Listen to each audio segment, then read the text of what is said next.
म सुनिरहेको छु ठुला राजनीतिक दलहरू फेरि मिल्दैछन् मिलेर ठुला राजनीतिक दलहरू नमिलेको हो त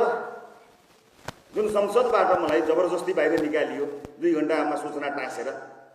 त्यही संसद फेरि बिउताउने भन्नु भएको छ उहाँहरू 22 बिउताउने भन्नु भएको छ केका लागि बिउताउन खोज्नु भएको एउटा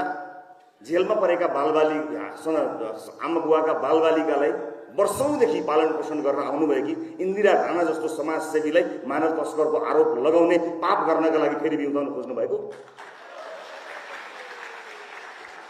सहकारीको बाटो नहिँडेको मान्छेलाई प्रमाण छ भनेर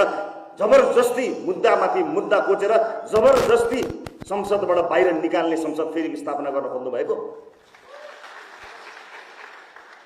विभिन्न देशमा जाने नेपालीहरूबाट असुल उपर गरेर भिजिट भिसाका नाममा दिनमा लाखौं कमाउनेहरूको विरुद्ध आयोग गठन गर न छानबिन गर न भन्दाखेरि आवाज नसुनेर माइक काट्दिने संसद पुनर्स्थापना गर्न खोज्नु भएको